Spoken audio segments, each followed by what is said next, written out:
Fulanis contribute nothing to the resources, yet they are enjoying the most. Yoruba Nation. So now there's a whole Yoruba Nation, account on Twitter, and basically it's Oduduwa Republic. So the Yoruba Nation gives reaction for their support for agitating for the Oduduwa Republic, which Sunday Igboho has been publicly declared some days ago. In their statement, they claim that Fulanis are enjoying the resources of Nigeria than the others, despite their small populations. They are the ones holding the top offices in the northwest, while indigenous Hausa people are nowhere to be found.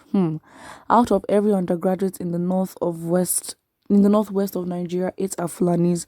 Meanwhile, Fulanis are just 10% of the northwest population, while indigenous Hausa people are more than 80%.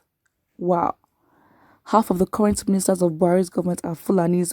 Meanwhile, Fulanis are less than 10% of Nigeria's population. Virtually all the governors in the northwest and a big chunk of the northeast are Fulanis or half Fulanis who all support Ruga and ideology of Fulani domination of Nigeria.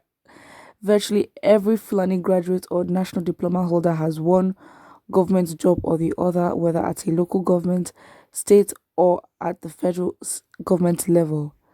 The unemployment rate amongst the Fulani ethnic group who are university graduates is less than 5%. Wow, I mean, they're not a lot at the end of the day, so these numbers are small.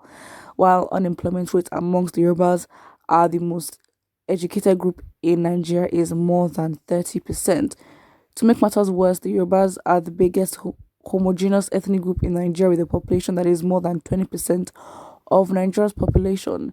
The Fulanis contribute nothing in terms of resources or GDP to Nigeria, yet enjoy the riches, and the Fulanis contribute to nothing in terms of resources or GDP to Nigeria's, yet enjoy the riches and opulence of the fraudulent unity of Nigeria. Exactly. At the expense of the indigenous people from the south and north.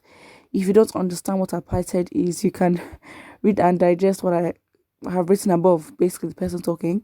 If you are a Yoruba man talking about 2023 instead of the balkanization of Nigeria in order to free slavery and internal colonialism and servitude, you are a big fool. I mean, preach, preach, preach. I mean, accolades. That's all I can say, honestly. So basically, from the article, he claimed Fulani people contribute low or nothing to resource of Nigeria. What I was reading before were like from direct tweets. Fulani people are given jobs after graduation, while Yoruba, that is the most educated tribe in the country, has 30% employment rate. Most of the northern governors are Fulanis, despite Hausa has over 80% of the northern population, while the Fulanis have 10%. They claim they're no longer in support of the country, where they are not treating the citizens equally. They describe any Yorubas eyeing 2023 election as the biggest fools. I think we just have to go back to the history. Again, I don't even think this just makes me question if Nigeria was meant to exist, because it makes it seem like as if, okay, fine, Nigeria was together, but then what if after the independence the plan was to still separate to individual groups? Because again, with the northern part of the country, I don't think, okay, fine, if the Fulanis are not indigenous, but then throughout their history, it's sort of been like in a way, like an evolution of the people there. So obviously, as years have gone along, except Fulanis just came in recently, because I don't know. Let me just search this up, because it making it seem like as if Fulanis just came recently and it wasn't part of their culture. Because from history, the Fulanis are already integrated into northern Nigeria, which was the Sokoto Caliphate even before Nigeria got independence. So yeah. Exactly. So the Fulani Fulbe people, which is Fulani, are one of the largest ethnic groups in the Sahel and Western Africa, widely dispersed across the region. Exactly. So they inhabit in many countries. I don't think they come from a certain place. I mean, recently, because they're so dispersed, they just happen to be in like a lot of West African countries. So they mainly live in Western Africa and northern parts of Central Africa, but also in South Sudan and regions near the Red Sea coast. So there's people now, there's a Google search that says who are the Fulani in Nigeria. So Fulani, also called Pil of Ube, a primarily Muslim people scattered throughout many parts of West Africa, from Lake Chad in the east to the Atlantic coast. They are concentrated principally in Nigeria, Mali, Guinea, Cameroon, Senegal, and Niger.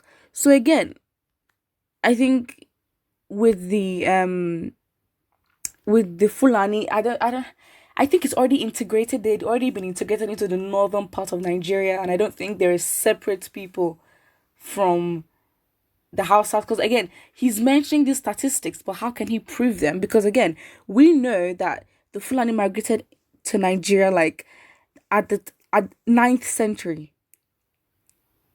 So again, it was since the 16th century, which is like the 1500s basically, you can see more Fulani people who started to live in settlements as cattle keeping farmers. So they've been integrated in the northern part of the country, basically the whole of the Sokoto Caliphate, which obviously surpasses the current borders that we know as northern Nigeria. But they've been integrated. So why is it all of a sudden a Fulani thing and not a northern Nigeria thing? And it's like, and why is it that Hausas are not picking this up? Because if there's anything, which I personally believe, if there's anyone that should be, very passionate about this, it should be the Hausas, because then they have to come and give us the history of whatever. But then when it comes to the resources, statistically, it is true. It's not that they don't have natural resources, but they're just not as industrious as the South. And I think that was the reason why Nigeria became one, because there was the northern protectorate and the southern protectorate. And so in 1914, the amalgamation was basically because the southern part of the country was so industrious, making so much money than the north, and the north could not afford to keep up. That was why we even came together in the first place.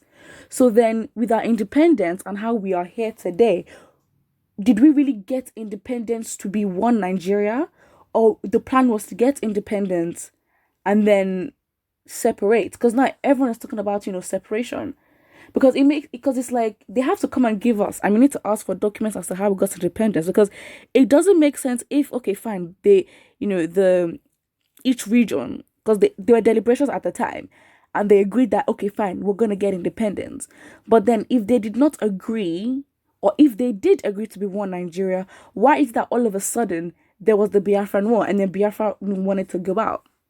Because if they signed that argument thinking, okay, fine, we're going to get independence as one Nigeria and we're going to live as one Nigeria, then I don't really think there should have been any mentality of who is in power, who's not in power. Because again, I think it's good that we're asking the right questions right now, and of course a lot of things are now happening. Put what you think about this in the comment section below. Do you believe what do you think is the origin of the northern Nigeria that is today? And do you really think that they do not are honest and industrious, do not add anything to the economy but they enjoy the most? Put what you think in the comment section below, and don't forget to like and subscribe.